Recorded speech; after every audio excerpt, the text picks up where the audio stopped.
우리 옆에 계신 분과 이렇게 인사 나누고 말씀드릴 텐데요. 예, 하나님 자녀로 사는 것이 행복입니다. 예, 하나님 자녀로 사는 것이 행복입니다. 예, 그 고백이 우리의 진심이 되기를 소원합니다. 이제 오늘 아모스 9장을 마지막으로 설교를 마무리하려고 합니다. 그동안 어떠셨는지요? 아모스라는 선지자의 그 선포의 내용에 관해서 조금 더 자세히 알게 된 그런 유익함이 있으면서도 반대로 또 선포의 메시지가 매우 그 강도가 셉니다. 누가 봐도 세기에 좀 부담되었다는 시간이기도 합니다. 말씀을 전하는 저나 여러분들도 그러야 했다고 생각이 됩니다. 다행히도 오늘 마모스를 마치면서 마지막 환상이 남아 있고, 그리고 마무리는 역시나 은혜로우시고 자비로우신 하나님은 진노 중에라도 긍휼을 잊지 않으시고 이제 회복의 말씀으로 마무리를 짓게 될 것입니다. 그래서 말씀을 전하는 저나 이렇게 제가 더 한결 마음이 가볍지 않았나 이렇게 생각이 됩니다. 그렇습니다. 오늘은 아모스 이제 7장과 8장에 걸쳐서 다루었던 그 5가지 환상 가운데 메뚜기, 불, 다림줄, 또 여름 과일 광줄이 이렇게 하다가 오늘 9장의 성전 기둥이 파괴되는 마지막 환상 이렇게 전반부 다루다가 이제 마무리가 될 건데요. 몇 번 말씀을 드렸지만 아모스서가 이 최초의 문서 예언자라고 불릴 만큼 다른 예언서의 모델이 됩니다. 그렇게 말씀드리는 것은 우리는 잘 몰라도 그 히브리 문학적으로 굉장히 잘 정리되고 오늘도 몇 가지 다루겠지만 이 구약의 말씀들을 잘 인용해서 또 앞뒤에 이렇게 잘 정리가 된 거예요. 그래서 마지막까지 이제까지 뚝쭉 들었던 말씀들이 살짝 요약이 되고 그렇게 회복으로 마무리가 됩니다. 자, 그러나 또 말씀드린 대로 이 회복의 말씀은 그렇습니다. 아모스의 뜻이 뭐라 그랬는지 기억나시나요? 이 무거운 짐을 진 자라는 뜻이었어요.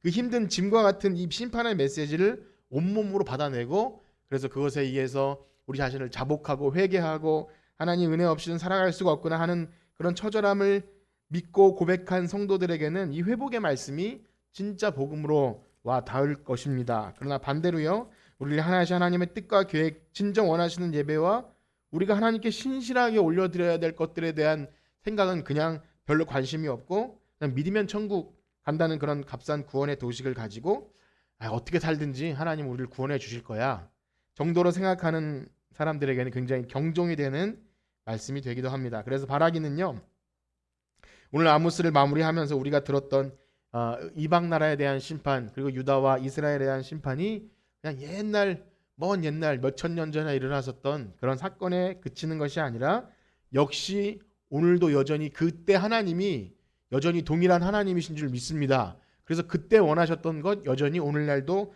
원하시기에 하나님의 뜻과 계획은 변함이 없으세요. 그 언약 백성으로 살아가는 것, 우리가 그 언약 백성으로서 우리의 삶으로 하나님께 영광 돌리는 우리 모두가 되길 간절히 축복합니다. 자, 아모스 9장 1절 한번 다 같이 읽어보겠습니다. 시작. 내가 보니 주께서 제단 곁에 서서 이르시되 기둥 머리를 쳐서 문지방이 움직이게 하며 그것으로 부서져서 무리의 머리에 떨어지게 하라. 내가 그 남은 자를 칼로 죽이리니 그 중에서 한 사람도 도망하지 못하며 그 중에서 한 사람도 피하지 못하리라.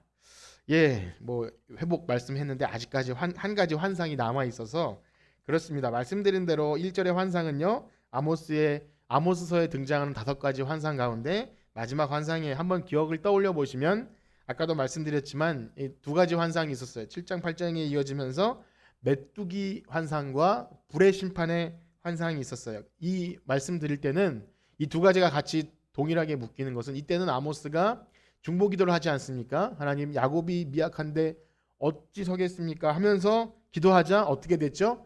하나님이 그 뜻을 돌이키셨어요. 그렇게 2가지가 묶이고요. 그리고 이어서 나온 환상이 다림줄 환상과 여름 과일 광주리 환상이었어요.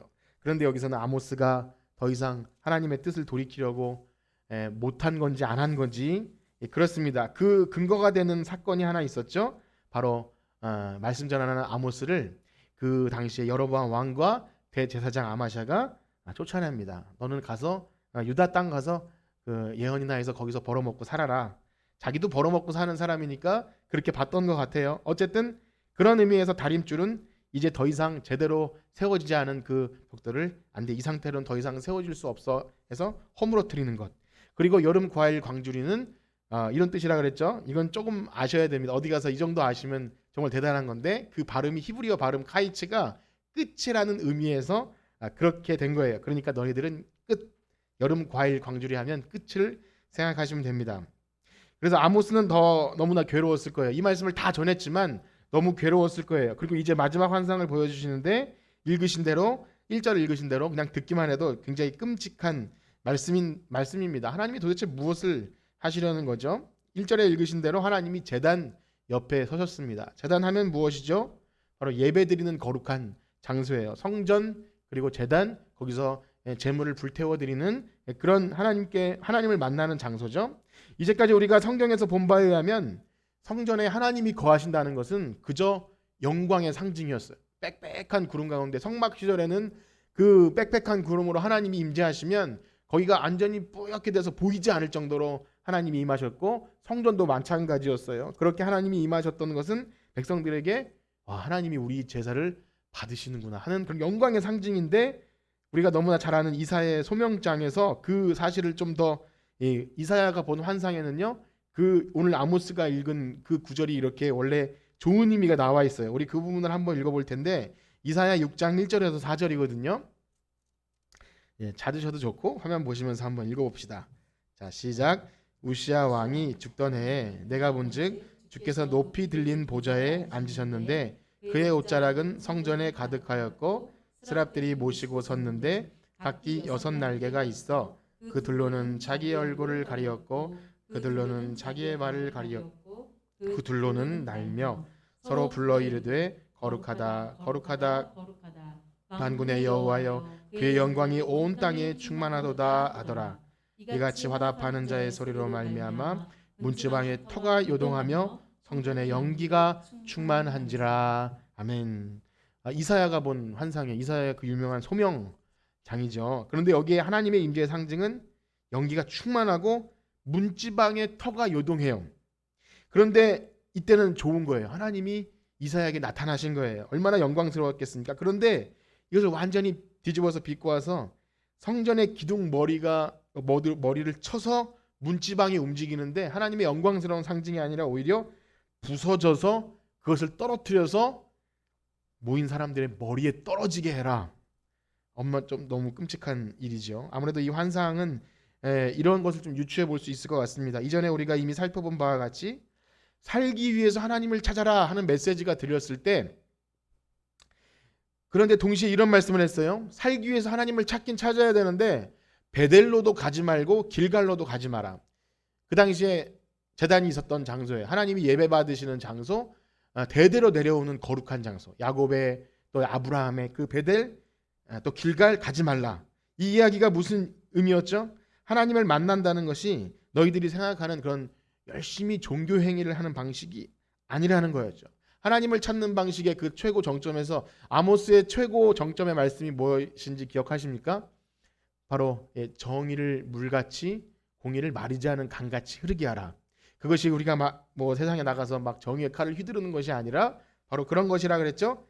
바로 너가 압제하는 자리, 또한 불공평하게 했던 것, 내 이웃에 대하여 선을 행치 않았던 모든 것을 제대로 해라. 그것이 예배다. 이런 말씀을 이제 아모스 하면 좀 떠올리셔도 좋을 것 같아요. 이제 오늘 아모스 마지막 시간인데 바로 그 하나님께서 원하시는 예배와 또 이 땅에서 우리 신자들이 살아가는 방식의 최고 봉이 뭐냐면 많은 그 절기와 또 제사와 종교 행위와 그런 것이 초점이 아니라 그런 걸 하지 말라는 것이 아니라 그것만 하면 해결되는 것이 아니라 너 옆에 있는 사람, 내가 준 너 옆에서 같이 사랑하고 살라고 하는 사람에게 어떻게 대하고 있느냐 그것을 보신다고 그런 겁니다. 그런데 사람들은 지금 이 장면에서 무엇을 말해주고 있죠? 그 말씀을 못 알아듣고 열심히 거기 모여 있었던 거예요. 자, 그러니까 어떻게 되는 거죠? 지금 거기 사람들이 모여 있는데 기둥머리를 쳐서 딱 부러뜨리니까 그 성전이 무너지는 겁니다. 환상이지만 그 강한 메시지가 들어있죠. 베델로도 가지 말고 길갈로도 가지 말고 그렇게 하라고 했는데 사람들은 여전히 거기 모여 있는 거예요. 그것이 하나님을 기쁘게 한다고 여전히 자기 방식대로 생각하는 것입니다. 끔찍하게도 하나님은 성전 기둥을 무너뜨려서 먹이 모인 자들 머리 위에 떨어지게 하라. 사랑의 하나님이 어떻게 이렇게 하실까요? 너무 끔찍하죠? 이사야의 환상과는 정반대의 모습을 보여줍니다. 그래서 다음에 보게 될 이 2절부터의 말씀도 그런 좀 시편의 묘사를 또 이렇게 반대로 하는데요. 계속해서 한번 아모스 9장 2절과 3절을 읽어볼까요? 아모스 9장 2절 3절 시작. 그들이 파고 스올로 들어갈지라도 내 손이 거기서 붙잡아 낼 것이요 하늘로 올라갈지라도 내가 거기서 붙잡아 내릴 것이며 갈멜산 꼭대기에 숨을지라도 내가 거기에서 찾아낼 것이요 내 눈을 피하여 바다 밑에 숨을지라도 내가 거기에서 뱀을 명령하여 물게 할 것이요. 그러니까 이런 거예요. 성전을 딱 쳐서 무너뜨렸는데 어쨌든 살아남지 못하게 한다 그러는데 어떻게 피해서 도망갔어요. 도망갔는데 뭐 하늘 끝에 가도 바다 밑에 가도 거기서 뱀에게 물리게 할 것이고 막 그렇게 또 무섭게 말씀하시는데 이게 보면요 어서 많이 들은 말씀이에요. 좀 교회 오래 다니신 분들은 알 거예요. 이런 비슷한 시편 말씀이 있어요. 우리 그 부분을 한번 읽어볼 텐데요. 시편 139편 7절에서 10절입니다. 시편 139편 7절에서 10절 시작. 내가 주의 영을 떠나 어디로 가며 주의 앞에서 어디로 피하리이까. 내가 하늘에 올라갈지라도 거기 계시며 스올에 내 자리를 펼지라도 거기 계시니이다. 내가 새벽 날개를 치며 바다 끝에 가서 거주할지라도 거기서도 주의 손이 나를 인도하며 주의 오른손이 나를 붙드시리이다. 아멘. 이건 아름다운 너무나 귀한 시편이죠. 내가 어디 있든지 하나님이 나와 함께 하시고 거기서 나와 함께 하신다는 표현을 하늘에 올라가도 또 스올에 또 새벽 날개를 치며 바다 끝에 있을지라도 그런데 이것을 완전히 비꼬아서 지금은 어디 있어도 내가 찾아가서 거기서 널 죽일 거야. 이렇게 참 어려운 표현이죠.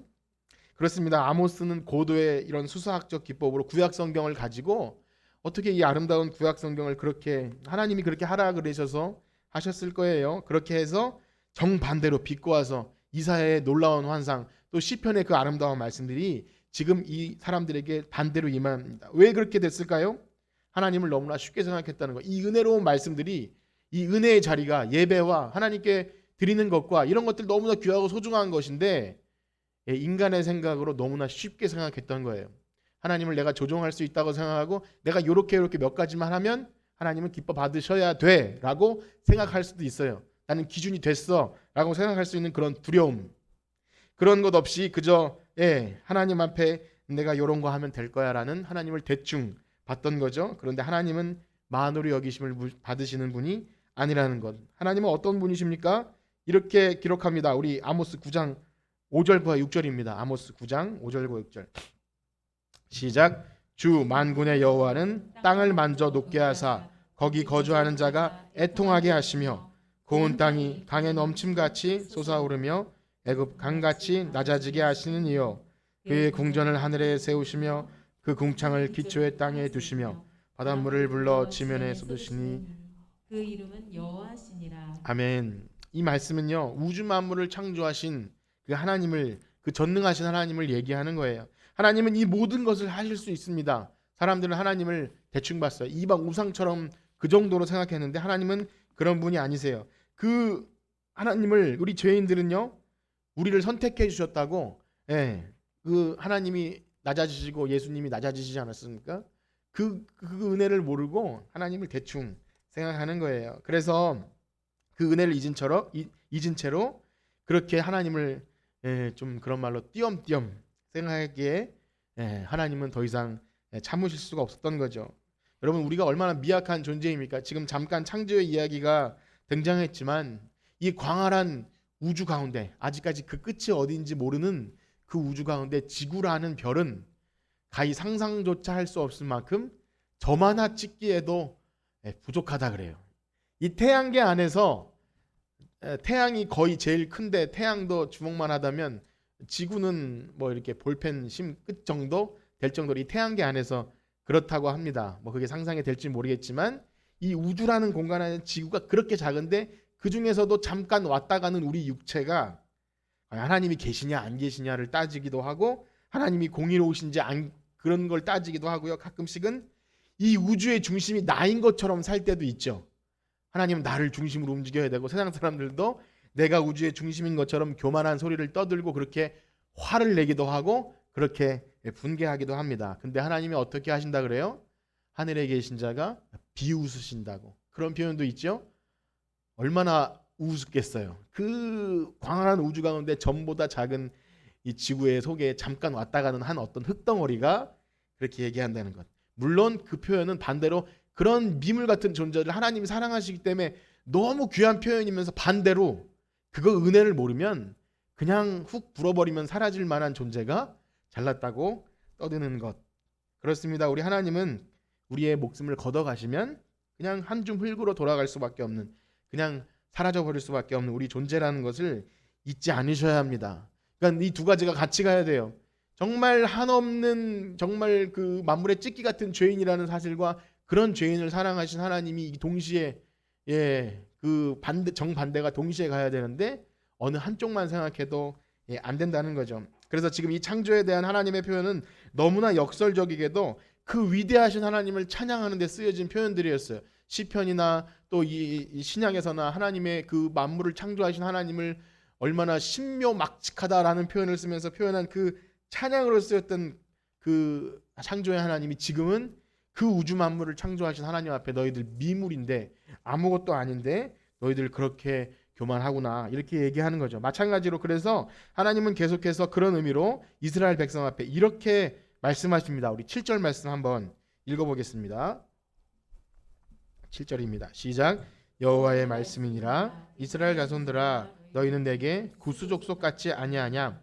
내가 이스라엘을 애굽 땅에서 블레셋 사람을 갑돌에서 아람 사람을 기르에서 올라오게 하지 아니하였느냐.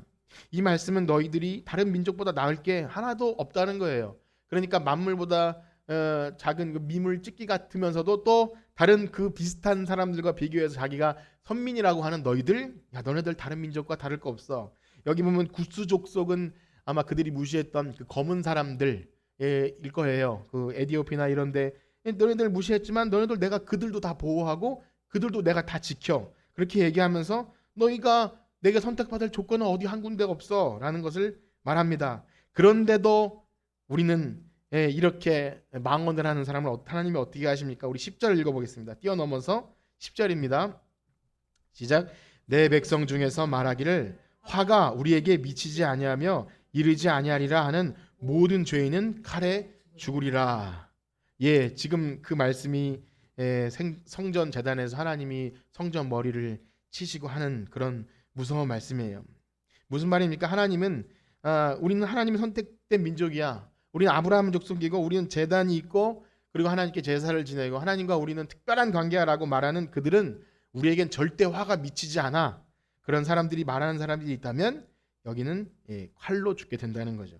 이 마지막 환상을 말씀드리면서 왜 전체를 다 말씀하고 있는지를 한번 생각해 볼 텐데요. 첫째는요.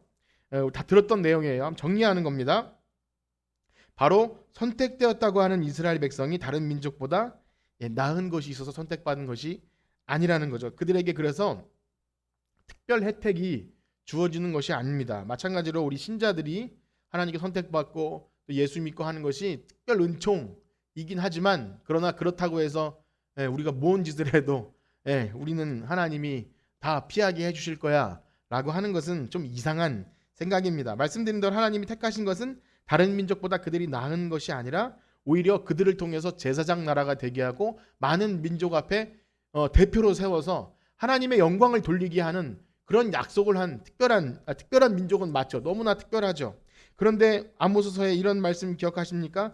내가 너희들을 심판하는 이유는 내가 너희를 선택했기 때문이고 약속했기 때문이야. 즉 하나님은 약속하신 대로 너희가 내 말씀을 지키고 떠나지 아니하면 이런 복을 내리고 했지만 그러나 그 뒤에 너희가 내 말을 듣지 아니하고 그렇게 하면 이런 화가 있고 그렇게 하셨어요. 그러니까 하나님은 분명히 말씀하신 대로 화를 내리셔야 하는 것입니다. 하나님은 그렇게 말씀대로 하시는 거예요. 그러니까 우리는 그 말씀을 있는 그대로 받아들이는 것입니다. 오늘날 이 복음 예수님 오신 이후의 시대를 살아가는 오늘날도 역시 우리는 그것을 있는 그대로 받아들이는 거예요. 이후에 더 말씀드리도록 하고 두 번째는요. 또 한 가지는 우리의 편견을 깨는 사실 한 가지가 바로 이겁니다. 예배의 상징인 제단에 하나님이 서 계셔요. 그러면 좋은 것 같지만 성전 기둥 머리를 쳐서 무너뜨리고 거기 모인 자들을 심판하는 모습을 볼 때 또 하나의 착각 한 가지는 심판은 성전으로부터 또 택함 받은 성도로부터 하나님과 친하다고 하는 거기서부터 이루어진다는 거예요. 거기 아무리 많은 사람들이 모여서 정성스러운 제사와 헌물을 즐기고 절기를 지키고 금식을 하고 해도 하나님이 뭐라 그러세요? 하나님 더 화가 나서 거기 모인 사람들 내가 한 명도 남겨놓지 않고 죽여버리신대요. 아니 목사님 아까 전에는 회복의 말씀을 하신다고 해놓고 왜 이렇게 그렇게 됩니까? 여러분, 우리 회복과 구원의 내용에 마무리한다고 한다는 것에 대해서 이 앞에 있는 것들을 제대로 듣지 않으면 이런 표현을 씁니다. 값싼 복음, 값싼 구원. 절대 복음은 구원은 값싸지 않은데 인간들이 그렇게 만들 수도 있다는 거예요. 그것은 이렇습니다. 그냥 덮어놓고 아멘하면 아멘하세요, 아멘하세요 하면 지옥에서 천국으로 가는 것이 아니라는 그것입니다.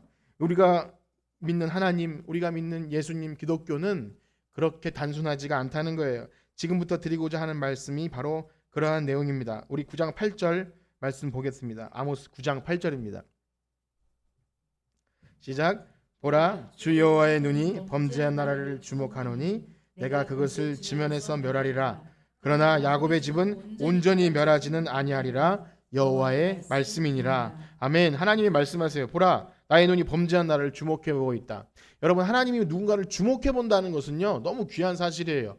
하나님이 그냥 우리가 사람처럼 내가 너를 봤어 거기에 그치는 것이 아니라 우리를 보신다는 의미는 내가 너를 관심 있게 보고 너를 책임질 거야, 그런 의미가 들어있는 그런 주목하심입니다. 그런데 지금 보니까 범죄한 나라도 주목해 보세요. 절대 너가 그렇게 행동하는 걸 절대 잊지 않을 거야. 이게 무섭게 주목해 보시는 거죠. 그런데요, 그보다 더 중요한 건 그 이후에 그러나 하시는 말씀 뭐라 그러시죠? 야곱의 집은 온전히 멸하지는 아니하리라. 이 무슨 말씀이죠? 하나님이 미리 선택하시고 언약된 백성에게 주신 그것이 심판의 조건이기도 하면서 그래도 하나님과 언약 관계에 있는 백성들에게 특별 은총이 있다면 그것은 온전히 멸하지는 않겠다는 거예요. 어떻게 들리십니까? 이게 복음으로 들리세요? 아니면 좀 하나님 째째하세요 이렇게 들리세요? 저는 이 말씀 보면서 참 고민을 많이 했어요. 온전히 멸하지는 않겠다. 좀 하나님 확실하게 그냥 다 구원해 주시면 안 됩니까? 왜 온전히 멸하지는 않고 끝까지 그렇게 하십니까? 라는 생각이 들었는데 다음 말씀을 한번 읽어보실까요? 9장 9절입니다. 9장 9절 아모스 9장 9절 시작. 보라, 내가 명령하여 이스라엘 족속을 만국 중에서 체질하기를 체질로 체질함 같이 하려니와 한 알갱이도 땅에 떨어지지 아니하리라. 아멘. 여기서 체질 이 뭐죠? 우리가 쉽게 이해하는 바로는 이제 곡식을 우리는 키라고 뭐 채도 다 알죠. 키로 알곡과 가라지를 까부르는 거죠. 하나님은 모두를 다 멸망시키지 않기 위해서 오늘도 쉬지 않고 만국 중에서 체질을 하고 계신 거예요. 채로 체질함 같이 하시는데 한 알갱이도 땅에 떨어뜨리지 않는데요. 저는 이 말씀이 너무나 큰 하나님의 사랑의 표현이라고 이렇게 믿어졌어요. 한 알갱이도 땅에 떨어지지 않겠다. 무서운 말씀이기도 하면서 내가 어떻게 해서든지 채로 체질을 하던 키질을 하던 완전 때려서 만신창이를 말든던 내가 너를 결코 떨어뜨리지 않겠다. 저는 이것이 귀한 복음으로 믿어졌습니다. 여러분 그렇게 들리시나요? 하나님은 결코 우리를 어떻게 해서든지 연단하시고 고생을 시키시기도 하지만 그래서 자기 백성이 이 땅에서 때로는 연단 가운데 고난 가운데 있어도 한 알갱이도 땅에 떨어뜨리지 않겠다. 그것이 너무나 귀하게 믿어졌어요. 물론 내가 이 체질에 견뎌낼 수 있을까? 혹은 내가 하나님이 체질에서 남아있는 알곡일까라는 그런 두려움도 있지만 그러나 오늘날 복음을 믿는 우리 이 사람들의 자세는요.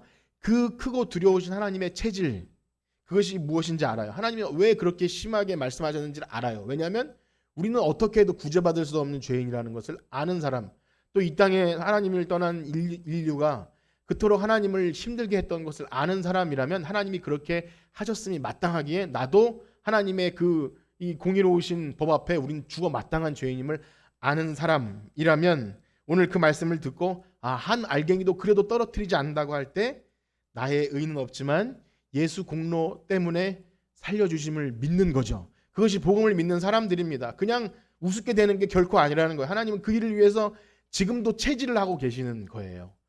예, 그 하나님을 믿기를 축복합니다. 그러므로 우리는 기억해야 되죠. 고전 3장 15절에 보시면, 고린도전서 3장 15절에 보시면 우리의 구원이 이렇게 표현해요. 불 가운데 구원을 얻었다. 이게 뭐죠? 진정 구원받은 성도들은요, 나태하게 있는 게 아니라 진짜 알곡을 구별하시는 하나님의 체질 앞에 두렵고 떨림으로 예수님 붙잡고 버텨내는 거예요.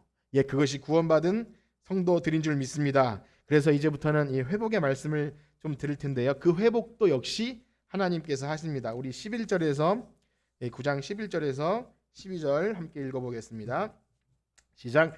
그날에 내가 다윗의 무너진 장막을 일으키고 그것들의 틈을 막으며 그물어진 것을 일으켜서 옛적과 같이 세우고 그들이 에돔의 남은 자와 내 이름으로 일컫는 만국을 기업으로 얻게 하리라. 이 일을 행하시는 여호와의 말씀.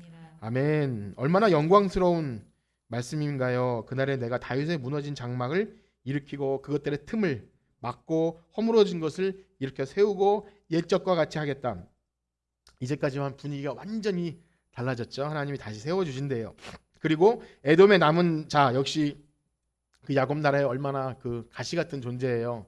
그 에서 형님, 그 남은 자라는 것도 역시 이스라엘의 적대국이었지만 그것도 회복시켜 주신다는 것. 에돔조차 다른 그 이방인 나라들 그 힘들었던 관계가 회복되는 것. 그 일을 누가 하십니까? 이 일을 행하시는 여호와의 말씀이니라. 하나님께서 그것조차 하신다는 겁니다. 분명한 하나님의 회복과 구원의 말씀인 것이죠. 그런데요, 역시 다윗의 장막을 일으키신다는 표현에서 우리가 생각할 것이 있습니다. 하나님이 그동안 하나님을 떠난 백성들을 이렇게 막 다림줄, 그다음에 뭐 이런 것으로 쳐서 무너뜨리고 기둥을 쳐서 무너뜨리고라는 그런 표현을 많이 쓸 때 그 화려한 궁궐, 거기서 향락과 사치를 즐겼던 우상을 섬겼던 그 모든 것들을 하나님이 무너뜨리시는데, 그리고 세우시는 것이 다윗의 장막이라는 표현을 쓰죠. 다윗의 장막하면 그 다윗하면 그 성군, 하나님을 너무나 잘 섬겼던 그 다윗 아닙니까? 역시 그 솔로몬이나 이렇게 다윗 성이 얼마나 화려하고 아름다워요. 그런데 여기 표현을 굳이 장막이라는 표현을 쓰죠. 장막은 역시 초막절, 장막절 같은 표현인데 그 초막을 이야기합니다. 초막 무엇입니까? 광야에서 출애굽한 이스라엘 백성들이 정말 힘든 시절이었지만 거기서 그 하나님이 가라 하시면 가고 멈추라 하시면 멈추고 배고플 때 만나를 내려주셨고 바위에서 물을 내려주셨던 그때를 기억하라는 거죠. 거기서는 다른 생각 할 수가 없는 거예요. 하나님만 바라보게 하셨고 하나님의 음성만 따라가게 하신 그때를 다시 기억하게 하신다는 거죠. 그러니까 다윗의 장막을 이렇게 세워주신다는 것은 이제까지 무너졌던 집도 다시 세워주고 내가 이제 뺏어갔던 거 다 돌려주고 아름답게 집도 지어주고 이제 그렇게 해주겠다, 그런 의미가 아니라 다시 하나님만 섬기는 그런 나라를 세우겠다, 그런 의미가 있죠. 그리고 그것들의 틈을 막는다는 것은 세상을 향한 또 우상을 향한 그 하나님께 드려야 될 그 예배를 다른 곳에 드렸던 그 모든 틈들을 다 막으신다는 거죠. 여기서 중요한 사실을 발견합니다. 뭐냐면 하나님은 이토록 하나님만 의지하고 하나님 말씀에 순종하는 그 다윗 나라, 메시아 왕국이라고 하죠. 그 하나님이 꿈을 꾸시면서 그걸 회복시키기 위해 잘못된 길로 갔던 것을 무너뜨리셨어야 했어요.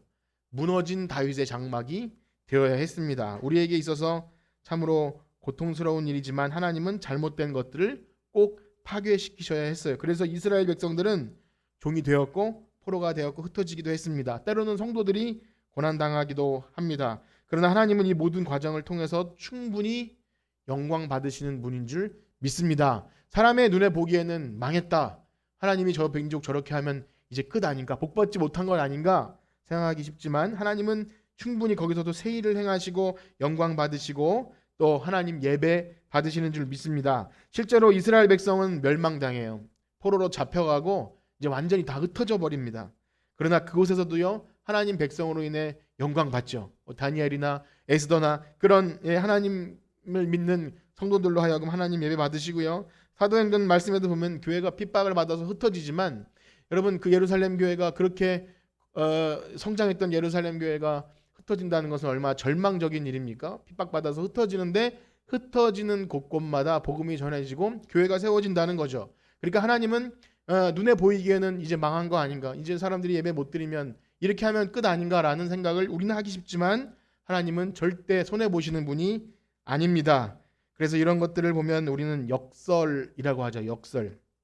우리의 일반적인 생각으로는 다 망한 것 같고 이제 끝인 것 같고 정말 실패한 것 같아도 이 방향으로 가면 좋은 결과를 얻지 못할 것 같은 우리의 생각이지만 전혀 다른 반대의 일을 펼쳐지는 것, 우리가 믿는 기독교는요, 사실 이러한 진리는 역설이 많이 들어 있습니다. 말도 안 되는 역설의 최고봉이 뭡니까? 바로 하나님의 아들이 사람의 몸을 입고 이 땅에 오셨는데, 그러면 힘이 있고 권세가 있고 능력이 있으신 분이면 그 힘으로 제압해 버리면 되는 거 아닙니까? 그런데 죽으시죠. 오히려 종이 되어 섬기고 자기의 몸을 들여 죽는 모습으로, 섬기는 모습으로 오히려 다가갔을 때 하나님의 구원 계획을 이루신 거예요. 인간은 가히 상상할 수 없어서 가룟 유다 같은 사람은 똑똑한 사람이에요. 이제 망했다. 이 예수라는 사람을 따라가면 절대 이제 그런 건 없어라고 팔아버리는 것이, 빨리 이 정치의 세계는 굉장히 냉정하지 않습니까? 그래서 빨리 다른 배를 갈아타는 것이 똑똑한 거예요. 그런데 알고 보니까 죽고 매맞고 섬기는 그것이 구원을 이루어 가시는 길이었다는 것. 그래서 우리 믿는 성도들은요, 바로 그 역설의 삶을 사는 것입니다. 그 대표적인 말씀이 바로 우리가 자주 인용하는 고린도후서 4장 8절에서 11절인데요. 우리 한번 같이 읽어볼까요? 고린도후서 4장 8절에서 11절입니다.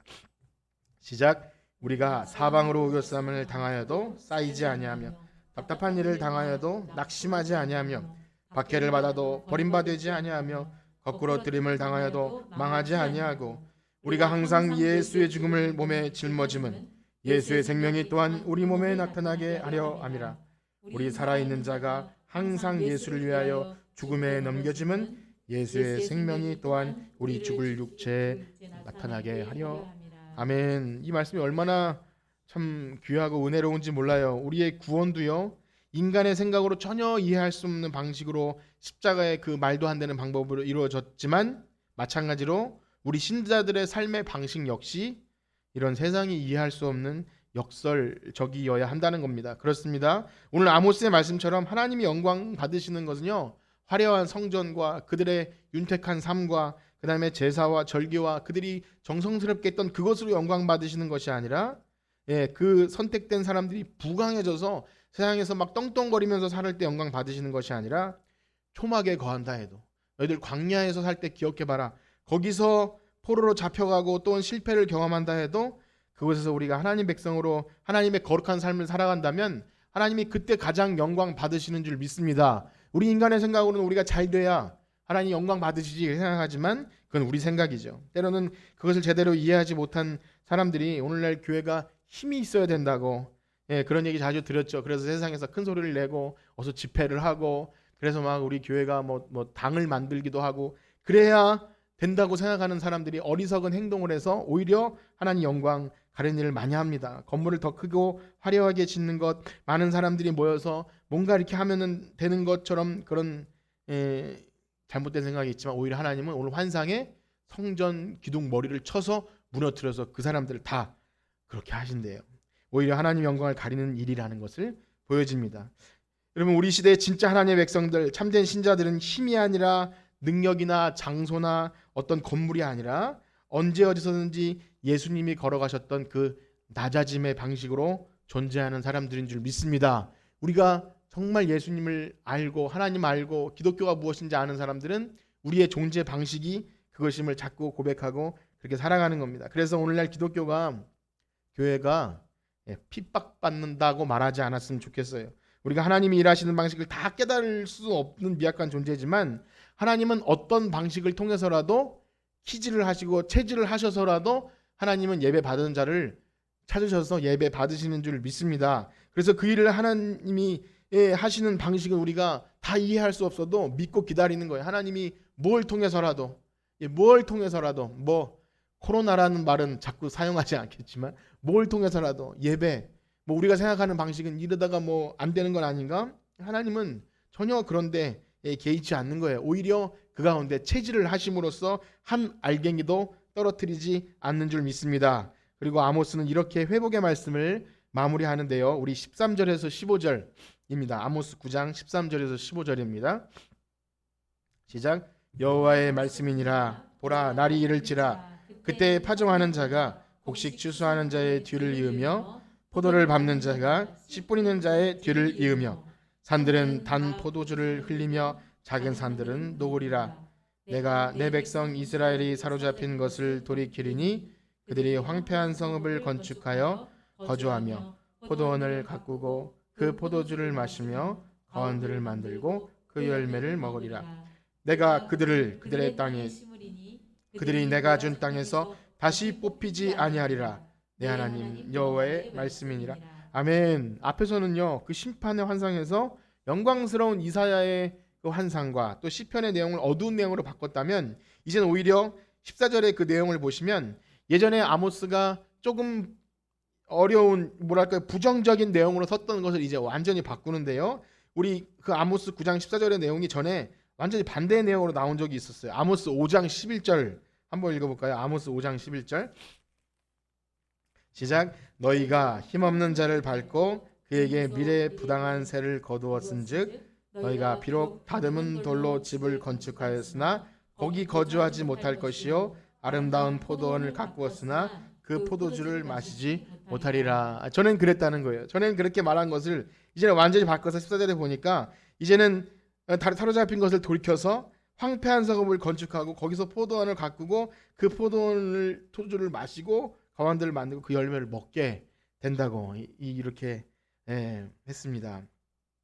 특별히 아모스가 양을 치며 또 이렇게 뽕나무를 재배하는 목자에게 농업에 종사했기에 그 농업 용어를, 이렇게 포도원을 가꾸는 용어를 많이 사용하지 않았나 생각이 들면서도요, 성경 속에서는 하나님께서 이렇게 자기 백성으로 하여금 회복된 삶에 대해서 이렇게 표현하는 것을 많이 볼 수 있어요. 화려한 궁궐과 풍요로운 삶, 큰 집, 많은 소유에 있지 않고 땀을 흘리며 씨를 뿌리고 그것을 거두며 먹는 것, 그것이 어떻게 보면 좀 초라한 삶 같고 뭐 당연한 건 아닌가라는 생각이 들어도 땀을 흘리며 씨를 뿌렸는데 그것을 거두고 그것을 열매를 먹고 감사하는 것, 그것이 하나님의 회복된 삶으로 이렇게 나오죠. 그렇습니다. 우리 성경적인 관점에서 하나님께서 뭔가 회복시키신다고 할 때, 아까 다윗의 장막 이야기 때도 말씀드렸지만 하나님의 나라, 우리가 장차 가야 될 그 천국에 대해서 뭔가 대단한 좀 의리의리한 궁궐, 이 땅에서 고생한 사람들에게 너무나 좋은 그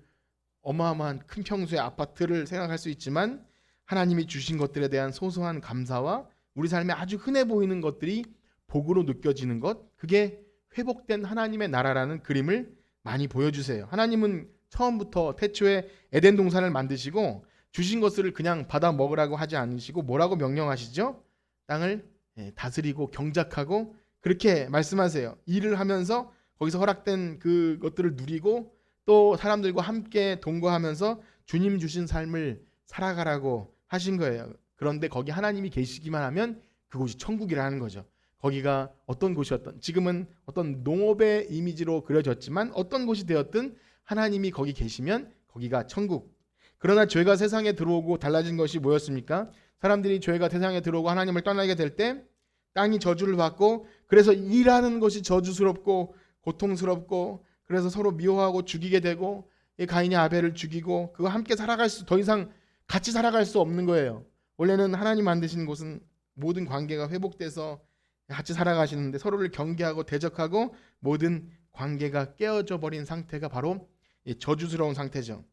여러분들의 삶은 어떠십니까? 오늘 아모스 이제 마무리 짓는데 밥을 하고 설거지를 하고 빨래를 하고 또 돈을 벌고 청소를 할 때 정말 어지르는 사람 따로 있고 치우는 사람 따로 있다라고 그런 생각도 많이 하지 않습니까? 짜증이 밀려올 때가 있죠. 그러나 하나님께서 회복시키신 하나님의 나라는 어떤 것이죠?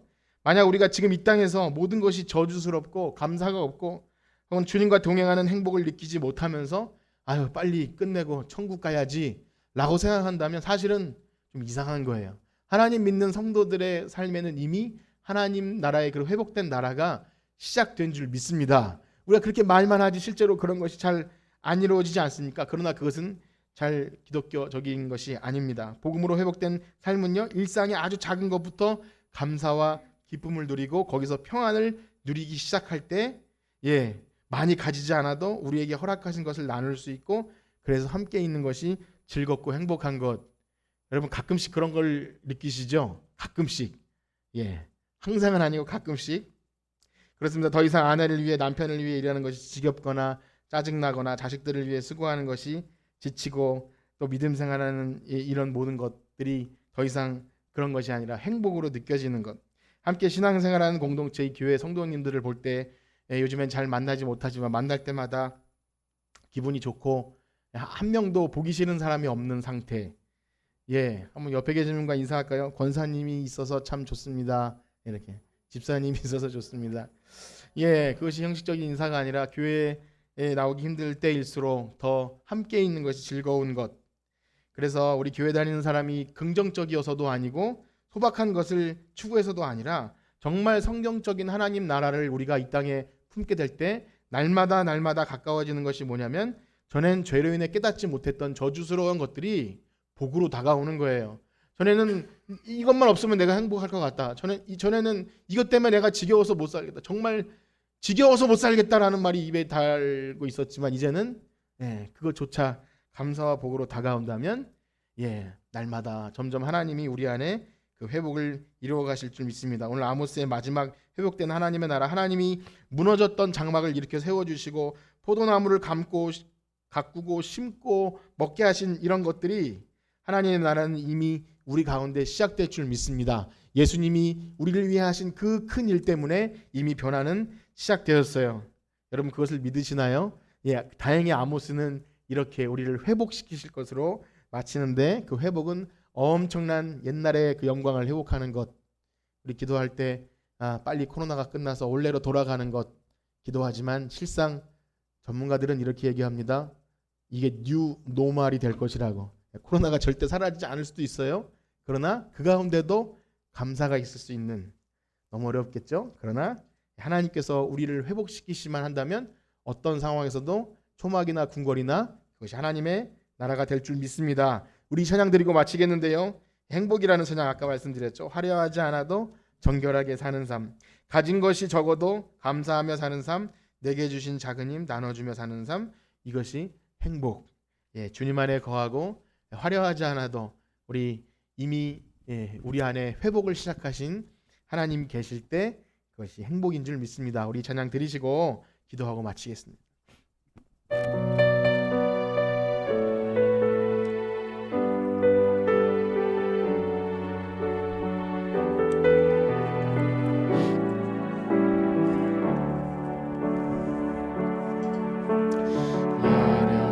화려하지 않아도 정결하게 사는 삶, 가진 것이 적어도 감사하며 사는 삶, 내게 주신 작은 힘 나눠주며 사는 삶, 이것이 나의 삶의 화려하지 않아도 정결하게 사는 삶, 화려하지 않아도 정결하게 사는 삶, 가진 것이 적어도 감사함, 내게 주신 작은 힘 내게 주신 나눠주며 이것이 나의 삶의 행복이, 아멘. 이것이 행복이라오. 이것이 행복이라오. 세상은 알 수 없는 하나님 선물, 이것이 행복이라오. 하나님의 자녀로 살아가는 것, 이것이 행복이. 눈물 날 일 많지만 기도할 수 있는 것,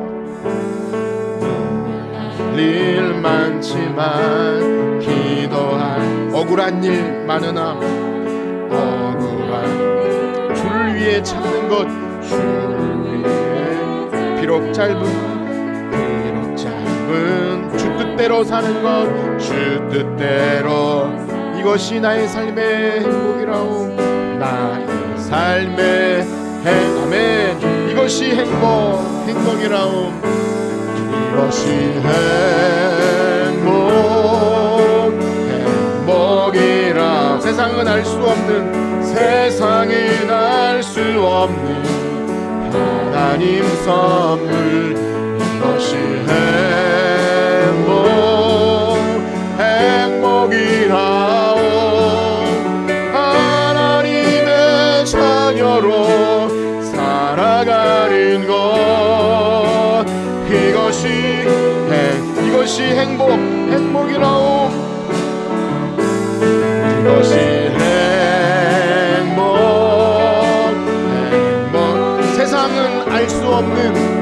세상은 알 수 없는 하나님 선물. 이것이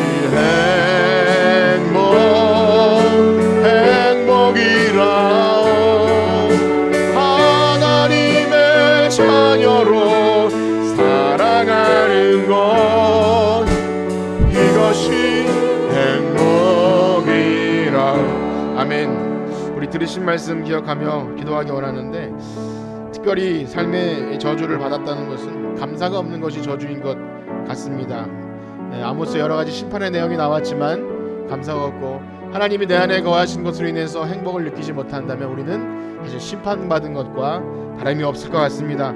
그러나 그 반대로 하나님이 거하시기에 눈물 날 일, 억울한 일 많아도 주님이 내 안에 거하시기에 그것이 하나님 선물이라고, 하나님 자녀로 살아가는 것이 선물이라고 느끼고 감사하며 행복하는 그런 삶 되길 원하는 마음으로 우리 주의 이름 소원 부르짖고 기도합니다. 주여, 주여, 주여. 하나님 감사합니다. 이 땅에 우리를 불러주셔서 하나님 자녀 삼아주시고 하나님 오늘을 살게 하시네 감사합니다. 때로는 내일 염려는 내일이 하라고 해도 언제나 걱정과 근심으로 말미암아 저주받은 삶을 살 때가 많이 있습니다. 하나님, 심판과 저주는 다른 것이 아니요 예수님으로 인해서 행복을 느끼지 못한다면, 한 알갱이도 떨어뜨리지 않는다는 그 귀한 복음 앞에 감사하지 못한다면 우리는 날마다 알곡이 아니라 죽정이처럼 그렇게 부정적인 삶을 살아갈 수밖에 없습니다. 그러나 하나님, 우리의 일상에 때로는 억울하고 때로는 감사치 못한 것들이 있다 할지라도 그것으로 인하여 감사할 수 있는 하나님 역설의 삶을 살게 하여 주시옵소서. 십자가를 지고 가신 예수님이 우리를 위해 영원한 행복을 마련해 주신 것처럼 이 땅에 십자로 살아가는 것이 하나님 피곤하고 때로는 지치고 더 이상 인내할 수 없고 더 이상 감사할 수 없는 시기가 온다 할지라도 하나님 거기서도 넉넉히 이겨나갈 수 있도록 사방으로 우겨싸움을 당한다 할지라도 우겨싸움을 당하지 않는 하나님 우리 살아있는 하나님 신장을 되게 하여 주시옵소서. 이 땅에 사는 동안 많은 사람들이 예수를 믿는다 하면서도 저주스러운 삶을 살 때가 많이 있습니다. 하나님 우리의 삶을 회복시켜 주시옵소서. 다윗의 무너진 장막을 회복시켜 주신 것 같이 우리의 마음을 회복시켜 주시고 하나님 나라의 마음으로 하나님 우리를 바꾸어 주시고 감사가 넘쳐날 수 있도록 인도하여 주시옵소서. 하나님 맺혔던 관계들이 회복되어지며 하나님 나라가 이 땅 가운데 이루어질 때 하나님 너희가 하는데 하나님의 나라가 이미 임하였다는 그 말씀이 우리 가운데 이루어질 수 있는 하나님 무너졌던 다윗의 장막이 세워질 수 있는 우리 모두의 가정이 될 수 있도록 교회가 될 수 있도록 하나님 함께하여 주시옵소서. 아멘. 이제는 우리 주 예수 그리스도의 은혜와 하나님의 무한하신 사랑하심과 성령님의 교통하심이 오늘 하나님의 그 회복의 말씀이 우리의 말씀이 되어서 우리의 일상 속에서 하나님의 나라가 임하기를 간절히 소망하는 성천교회 성도들 머리 위에 이제로부터 영원토록 함께 있을지어다. 아멘.